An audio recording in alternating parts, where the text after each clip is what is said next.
చూస్తున్నాం. గుంటూరు పర్యటనకు బయలుదేరారు వైఎస్ఆర్సీపీ అధినేత మాజీ ముఖ్యమంత్రి వైఎస్ జగన్మోహన్ రెడ్డి. మాజీ మంత్రి అంబటి రాంబాబు కుటుంబాన్ని వైఎస్ జగన్ పరామర్శించనున్నారు. టీడీపీ గూండాల దాడిలో ధ్వంసమైన ఇల్లు, ఆఫీస్ని పరిశీలిస్తారాయన. చూస్తున్నాం. కాసేపటి క్రితమే తాడేపల్లి నివాసం నుంచి వైఎస్ జగన్మోహన్ రెడ్డి గుంటూరు బయలుదేరారు. అయితే పోలీసుల ఆంక్షలు కొనసాగుతున్నాయి.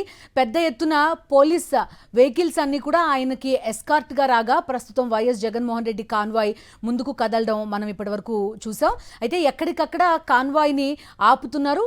వైఎస్ఆర్సీపీకి సంబంధించిన కార్యకర్తలు, కొంతమంది సానుభూతి పరులు కూడా ఈ కాన్వాయ్తో వెంట రావడానికి ప్రయత్నించడం కూడా మనకి కనిపిస్తోంది. భారీగా పోలీసుల ఆంక్షలున్నాయి. ఎక్కడికక్కడ చెక్ పోస్టులు ఏర్పాటు చేశారు. అయినప్పటికీ కూడా పెద్ద ఎత్తున ఆయన అభిమానులు ఆయన వెంట రావడానికి ఉత్సాహం చూపించడం కూడా మనకి కనిపిస్తోంది. ఎక్కడికక్కడ పోలీసులు ఆయన వెహికల్ని ఆపేసే ప్రయత్నం కూడా చేస్తున్నారు. ప్రస్తుతం రోప్ పార్టీని కూడా సిద్ధం చేయడం కనిపిస్తోంది మనకి. సో కాన్వాయ్ మూవ్ అవుతున్నప్పుడు రోప్ పార్టీ ఎలా వెళ్తుందో కూడా మనం చూడాల్సి ఉంది. పెద్ద ఎత్తున వైఎస్ఆర్సీపీకి సంబంధించిన క్యాడర్తో పాటుగా వైఎస్ జగన్ అభిమానులు కూడా ఆయన వెంట వచ్చే ప్రయత్నం చేస్తున్నారు. తాడేపల్లి నివాసం నుంచి కాసేపటి క్రితమే వైఎస్ జగన్మోహన్ రెడ్డి గుంటూరు బయలుదేరి వెళ్లారు. ఇప్పటికీ 4-5 చోట్ల ఆయన కాన్వాయ్ ఆగిపోయిన పరిస్థితి.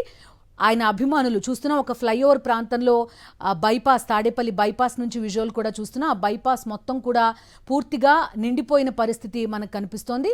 కింద నుంచి వైఎస్ జగన్ కాన్వాయ్ వెళ్తుంటే ఆయనతో ఫోటోలు దిగడానికి, అదేవిధంగా కాన్వాయ్ వెంట వెళ్ళడానికి కూడా చాలామంది ప్రయత్నిస్తున్నారు.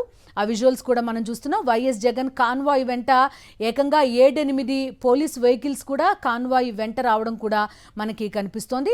మొదటి నుంచి కూడా వైఎస్ఆర్సీపీకి సంబంధించిన నాయకులు చెప్తూ వస్తున్నారు, అంబటి రాంబాబు నివాసానికి ఆయన పరామర్శించడానికి మాత్రమే వస్తున్నారు. అంబటి రాంబాబు కుటుంబ సభ్యులని పరామర్శించి టీడీపీ గూండాల దాడిలో ధ్వంసమైన ఆయన ఇల్లుని, ఆఫీస్ని పరిశీలిస్తారు అని కూడా చెప్పడం మనకు కనిపించింది. అటు అంబటి రాంబాబు నివాసం దగ్గర కూడా పెద్ద ఎత్తున పోలీస్ ఫోర్స్ కనిపిస్తోంది. కేవలం 400 మీటర్ల డిస్టెన్స్కి 4 చెక్ పోస్టులు ఏర్పాటు చేశారు. భారీగా పోలీసుల్ని కూడా మోహరించారు. మా కరెస్పాండెంట్ రవీందర్ ఉన్నారు. రవీందర్తో మాట్లాడదాం. రవీందర్, చెప్పండి, ఈ పాటికి మామూలు కాన్వాయ్ అయితే ఫాస్ట్గా అయినా వెళ్ళుండేదేమో, పోలీసులే స్వయంగా ఆపేయడం కనిపిస్తోంది. ఏంటి దీని వెనుకున్న ఉద్దేశం? ఈవెన్ ఆ 2 వీలర్ వెహికల్స్ అన్నీ కూడా వెంట వచ్చినా కూడా కొంత ఫాస్ట్గా మూవ్ అయ్యే పరిస్థితి ఉంటుంది. ఖచ్చితంగా వీళ్ళు పోలీసులు చేస్తున్నటువంటి చట్టం జరుగుతుంది. రాష్ట్ర ప్రభుత్వం పెద్దల నుంచి వస్తున్నటువంటి ఆదేశాల మేరకు వారు ఏ విధంగా అయితే ఉసుకొస్తున్నారో ఆ మేరకు పోలీసులు ఎవరు ఇస్తున్నారో అందులో భాగంగానే ఈ రోజు కూడా తాడేపల్లిలో వైఎస్ జగన్ తన నివాసం నుంచి మెయిన్ రోడ్ మీద, అంటే బైపాస్ రోడ్ లో నుంచి ఏకంగా హైవే మీదకి వచ్చేంత వరకు 4 చెక్ పోస్టులు పెట్టారంటేనే మనం ఆ పరిస్థితిని అర్థం చేసుకోవచ్చు. కేవలం జగన్ తో పాటు వస్తున్నటువంటి వాహనాలను అడ్డుకునే ప్రయత్నం చేయడం, అట్లాగే ఎంతో వస్తున్నటువంటి బైకుల మీద కూడా పెద్ద ఎత్తున వైఎస్ఆర్ కాంగ్రెస్ పార్టీ కార్యకర్తలు తరలి వస్తున్నటువంటి నేపథ్యంలో వారిని ఆపేటువంటి ప్రయత్నాలు అనేది జరుగుతున్నాయి. తాడేపల్లిలో కూడా ఈ విధంగా చెక్ పోస్టులు పెట్టి ఆపడం అనేది ఫస్ట్ టైం మనం చూస్తున్నాం. అంటే ఏ స్థాయిలో అడ్డుకుంటున్నారు అనేది మనకు అర్థమవుతుంది. ఇక్కడే ఈ విధంగా ఉందంటే గుంటూరు నగరాన్ని ఇప్పటికే అసంపన్నం చేశారు. పార్టీకి సంబంధించినటువంటి ముఖ్యమైన నాయకులు అందరినీ కూడా ఇప్పటికే నోటీసులు ఇవ్వడం ద్వారా వారిని హౌస్ అరెస్ట్ చేసేటువంటి ప్రయత్నం కూడా చేశారు. నిజానికి ఇదేదో మొదట్లోనే అమ్మకమ్మకు నివాసం దగ్గరికి గోండాలు, రౌడీలు, సంబంధించినటువంటి కార్యకర్తలు వాళ్ళు వచ్చినప్పుడే అదుకునేటువంటి పరిస్థితి చేసినట్టయితే ఎలాంటి పరిస్థితి అయితే ఖచ్చితంగా ఉండేది కాదు. కానీ అప్పుడు మాత్రం పోలీసుల దగ్గర ఉండి టీడీపీ సంబంధించినటువంటి గోండాలకు, రౌడీలకు మద్దతు తెలియజేశారు. అందులో భాగంగానే వారంతా పెద్ద ఎత్తున హింసాత్మక చర్యలకు పాల్పడ్డారు. ఒక విధ్వంస కాండను యథేచ్ఛగా కొనసాగించారు. సాయంత్రం 4-4:30 గంటల నుంచి రాత్రి 11 గంటల వరకు కూడా ఏకతాటిగా బృందాలుగా టీములుగా వచ్చి విధ్వంసం చేశారు అంబటి రాంబాబు నివాసం మీద. ఆ సమయంలో అడుగునేటువంటి ప్రయత్నం చేస్తూ ఈ పరిస్థితి ఖచ్చితంగా ఉండేది కాదు. కానీ జగన్ వస్తున్నటువంటి కారణంతో వస్తున్నటువంటి కార్యకర్తలలో నాయకులను అడ్డుకోవడానికి మాత్రం పోలీసులను అడ్డంగా ఉపయోగిస్తున్నటువంటి తీరును చూసిన తర్వాత ఏ ఒక్కరూ కూడా ఇతర రాజకీయ పార్టీలు కూడా దీన్ని సమర్థించడం లేదు. ప్రజాస్వామ్య వాదులు కానీ, ప్రజా సంఘాల నేతలు కానీ ఎవరు కూడా దీన్ని అంగీకరించలేదు. పోలీసుల్ని ఈ స్థాయిలో కష్టంగా ఉపయోగించుకోవడం, రెస్పెక్ట్ రాజ్యాన్ని వాడుకోవడం అనేది కరెక్ట్ కాదు అనేది వారందరి నుంచి వచ్చినటువంటి మాట. అయినప్పటికీ ప్రభుత్వంలో అలాంటి సిగ్గు అనేది కనపట్లేదు. నిస్సిగ్గుగా పోలీసులను ఒప్పుకొల్పి అడ్డుకునేటువంటి ప్రయత్నం చేస్తున్నారు. ప్రస్తుతం వైఎస్ జగన్ హైవే మీదకి చేరుకున్నారు. తాడేపల్లిలోని బైపాస్ రోడ్ లో నుంచి ప్రస్తుతం హైవే మీద చేరుకున్నారు. ఇక్కడ నుంచి ముందుకు వెళ్ళాల్సింది. మామూలుగా అయితే ఈ పాటికి దగ్గర నాగార్జున యూనివర్సిటీని దాటి ఏకాగాని వరకు కూడా చేరుకునేటువంటి పరిస్థితి. కానీ ఇప్పుడు కేవలం 2 కిలోమీటర్లు మాత్రమే చేరుకున్నారు. 2 కిలోమీటర్ల దూరంలోనే 4 చోట్ల పైగా పోలీసులు చెక్పోస్టులను పెట్టి ఆపే ప్రయత్నం చేస్తున్నారు. మరోవైపు డ్రోన్ కెమెరాలు, పోలీసులకు సంబంధించినటువంటి డ్రోన్ కెమెరాలు కూడా జగన్ కారణమైన అనుభవిస్తూ ఉన్నాయి. ఎవరెవరు ఈ కార్యక్రమంలో పాల్గొన్నారో చూసేందుకు వస్తారు. మస్తీలో ఉన్నటువంటి పోలీసులు కూడా పెద్ద సైకిల్ మోహరించారు. వారు కూడా కాంగ్రెస్ పార్టీ కార్యకర్తలుగా బైక్ మీద కారులో వస్తూ జరుగుతున్నటువంటి పరిస్థితిని పరిశీలిస్తున్నారంటే ఎంత స్థాయిలో నిఘా పెట్టారనేది మనం అర్థం చేసుకోవాల్సి ఉంటుంది. ఆ స్థాయిలో ఎందుకు పోలీసులు ఈ స్థాయిలో పెట్టాల్సినటువంటి అవసరం ఉంది అనేది మనం చూడాలి. ఇదేదో మొదట్లోనే రాంబాబు నివాసానికి వాళ్ళు గర్భస్థితిలో రాబోతున్నారు. అంతెందుకు జోగి రమేష్ రెడ్డి మీద దాడి చేయడానికి వెళ్ళేటప్పుడు కూడా అక్కడ ఇబ్రహీంపట్నం సెంటర్ లో దాదాపు గంటన్నర పాటు ఈ రౌడీ ముఖంతో మోకమ్మలుగా అక్కడ ఉన్న సమయంలో కూడా పోలీసులు తెలిసిన వారిని అడ్డుకునే ప్రయత్నం చేయలేదు. అప్పుడు కానీ అప్పుడు రాంబాబు నివాసానికి వేలాది మంది పెద్ద సంఖ్యలో వస్తున్నప్పుడు కూడా అడ్డుకునేటువంటి ప్రయత్నం చేయలేదు. కానీ ఇప్పుడు జగన్ వెళ్తున్న మాత్రం అడ్డుకోవటం, నోటీసులు ఇవ్వటం, చెక్పోస్టులు పెట్టడం, డ్రోన్ కెమెరాలతో ఫాలో అవటం, ఎవరికి మొత్తంలోనే పోలీసులు వైసీపీ కేడర్తో పాటు కలిసి బైక్ మీద వస్తూ జరుగుతున్నటువంటి పరిస్థితులను, పరిణామాలను పరిశీలించడం చూస్తుంటే ఎందుకు ఈ స్థాయిలో నిఘా పెట్టారనేది మనం అర్థం చేసుకోవాల్సి ఉంటుంది. అయితే ఎన్ని నిఘా పెట్టినా, ఎన్ని కుట్రలు చేసినా రెడ్బుక్ రాజ్యాంగాన్ని కూడా ఛేదించుకొని పార్టీ కార్యకర్తలతో పాటు సాధారణ ప్రజలు కూడా రోడ్డు మీదకి వస్తారు. ప్రభుత్వం చేస్తున్నటువంటి దిక్కుమాలిన కుట్రపూరిత రాజకీయాలు, వ్యవహారాలను విమర్శిస్తూ వాటన్నిటిని ఛేదించుకుంటూ రోడ్డు మీదకి వస్తున్నటువంటి పరిస్థితులు కూడా మనం చూస్తున్నాం. ప్రస్తుతం కేడర్ కూడా పెద్ద సంఖ్యలో తరలి వస్తున్నారు. ఆ కారణంగానే ఆలస్యంగా జగన్ కాన్వాయ్ ముందుకు వస్తుంది. ప్రస్తుతానికి తాడేపల్లి దాటి వచ్చింది మంగళగిరి శివారు ప్రాంతానికి జగన్ కాన్వాయ్ చేరుకుంది. కానీ ఇక్కడ నుంచి ఇంకా దాదాపు 30 కిలోమీటర్ల దూరంలో గుంటూరు ఉంది. అక్కడి నుంచి గుంటూరు శివారు ప్రాంతం నుంచి రాంబాబు నివాసానికి వెళ్ళడానికి మరొక 25 కిలోమీటర్లు ఇప్పటికే పెద్ద ఎత్తున చెక్ పోస్ట్ కట్టిన నేపథ్యంలో వాహనాలను కూడా లోపలికి ఎంటర్ కావాలని కొన్ని ఆపుతున్నారు. సాధారణంగా గుంటూరు నగరానికి ప్రతిరోజు కూడా పెద్ద సంఖ్యలో ఇతర ప్రజలు తమ పనుల నిమిత్తం వస్తుంటారు. అలాంటి వారిని కూడా చెక్ చేసి మరి ఇతర వాహనాలను చెక్ చేసి వైఎస్ఆర్ కాంగ్రెస్ పార్టీకి సంబంధించినటువంటి కండువాలు కానీ జెండాలు కానీ ఎవరైనా పట్టుకుని ఉంటే వాటిని చూసి వారందరూ కూడా బయటకు దింపేస్తున్న పరిస్థితి కనిపిస్తుంది. రైట్ రవీందర్, చూస్తున్న వైఎస్ జగన్మోహన్ రెడ్డి కాన్వాయ్ ప్రస్తుతం తాడేపల్లి నివాసం నుంచి వైఎస్ జగన్మోహన్ రెడ్డి గుంటూరు వెళ్తున్నారు. మంగళగిరి బైపాస్ క్రాస్ చేశారు. తాడేపల్లి బైపాస్ క్రాస్ చేసుకుంటూ గుంటూరు వైపుగా వెళ్తున్నారు. ఆయన కాన్వాయ్తో పాటు పెద్ద ఎత్తున పోలీస్ ఫోర్స్ కూడా వస్తోంది. పక్కన 2 వీలర్స్లో ఆయన అభిమానులు, అదేవిధంగా వైఎస్ఆర్సీపీకి సంబంధించిన సానుభూతి పరులు కూడా వచ్చే ప్రయత్నం చేస్తున్నారు. అయితే వాళ్ళని అడ్డుకునే క్రమంలో అడుగడుగున కాన్వాయ్ని ఆపేస్తున్నారు పోలీసులు. సరైన కోఆర్డినేషన్ లేకుండా కాన్వాయ్ని ముందుకు తీసుకెళ్లే ప్రయత్నం చేస్తున్నారు. ఒక్కొక్క 2 వెహికల్స్ ముందు వస్తుంటే ఒక్కొక్క వెహికల్లో ఒక్కో రకమైన సంకేతాలు ఈ కాన్వాయ్కి ఇవ్వడం కూడా మనకి కనిపిస్తోంది. ఒక కన్ఫ్యూజన్ వాతావరణంలోకి మొత్తం ఈ ప్రక్రియని నెట్టే ప్రయత్నం చేస్తున్నారు. మరొక చోట కూడా ఆపేశారు వైఎస్ జగన్మోహన్ రెడ్డి కాన్వాయ్ని. ఆ విజువల్స్ కూడా మనం చూస్తున్నాం. మరి కాసేపట్లోనే మాజీ మంత్రి అంబటి రాంబాబు నివాసానికి వైఎస్ జగన్మోహన్ రెడ్డి చేరుకుంటారు. ఆయన కుటుంబ సభ్యుల్ని పరామర్శిస్తారు. టీడీపీ గూండాల దాడిలో ఆయన ఆఫీస్, అదేవిధంగా ఇల్లు పూర్తిగా ధ్వంసమైపోయింది. ఆ ఇంటిని, ఆఫీస్ని కూడా వైఎస్ జగన్మోహన్ రెడ్డి పరిశీలించబోతున్నారు. తమ ఇంటిపై టీడీపీ గూండాలు దాడి చేసి నిప్పు పెట్టినప్పటి నుంచి రాని పోలీసులు ఇప్పుడు జగన్ వస్తుండటంతో విధ్వంసం తాలూకు గుర్తులను క్లియర్ చేస్తున్నారని చెప్పారు మాజీ మంత్రి అంబటి రాంబాబు కుమార్తె మౌనిక. తమ తండ్రిపై హత్యాయత్నం చేసిన వారిపై చిన్న కేసులు పెట్టడం ఏంటని ఆమె ప్రశ్నించారు. ఇంటికి నిప్పు పెట్టారు, అసలు దాడి చేసి హత్యాయత్నం చేశారు. వాళ్ళ మీద ఎటువంటి స్ట్రాంగ్ కేసెస్ పెట్టలేదు. అటెంప్ట్ టు మర్డర్ కేసు పెట్టాలి, అలాంటి కేసులు ఏం పెట్టకుండా చిన్న చిన్న కేసులు వాళ్ళ మీద పెట్టి ఇక్కడ వాళ్ళ తరపున వచ్చి వాళ్ళ తొత్తుల్లాగా ఇక్కడికి వచ్చి ఇదంతా క్లియర్ చేయడానికి ట్రై చేస్తున్నారండి. నిన్న ఈవినింగ్ నుంచి డిస్ట్రాయ్ అయిపోయినవన్నీ కూడా క్లియర్ చేయడానికి ట్రై చేస్తున్నారండి. ఇప్పుడు ఆ జరిగిన దగ్గర నుంచి ఇప్పటి వరకు వాళ్ళు వచ్చింది లేదు, ఏం అడిగింది లేదు, మమ్మల్ని ప్రొటెక్ట్ చేసింది లేదు. దాడి జరుగుతున్నప్పుడు ఇప్పుడు అయిపోయిన తర్వాత ఈ డిస్ట్రక్షన్ అంతా క్లియర్ చేసి ఇప్పుడు జగనన్న వస్తున్నాడు, ఇవన్నీ చూస్తారు, ఇదంతా ప్రపంచానికి తెలుస్తుంది, వాళ్ళు చేసిందంతా డిస్ట్రక్షన్ ఏంటనేది అందరికి తెలుస్తుంది అని చెప్పి వాళ్ళు ముందుగానే దీన్ని క్లియర్ చేసే ప్రయత్నం నిన్న ఈవినింగ్ నుంచి చేస్తున్నారు. ఇవాళ ఎర్లీ మార్నింగ్ మేము లేని టైం చూసి బయట డిస్ట్రక్ట్ అయిన వెహికల్స్ కూడా క్లియర్ చేయడానికి ట్రై చేశారు. ఆ టైంలో నేను వచ్చి వాళ్ళకి చెప్పడం జరిగింది, మీరు ఎలా తీస్తారని నేను క్వశ్చన్ చేయడం జరిగింది.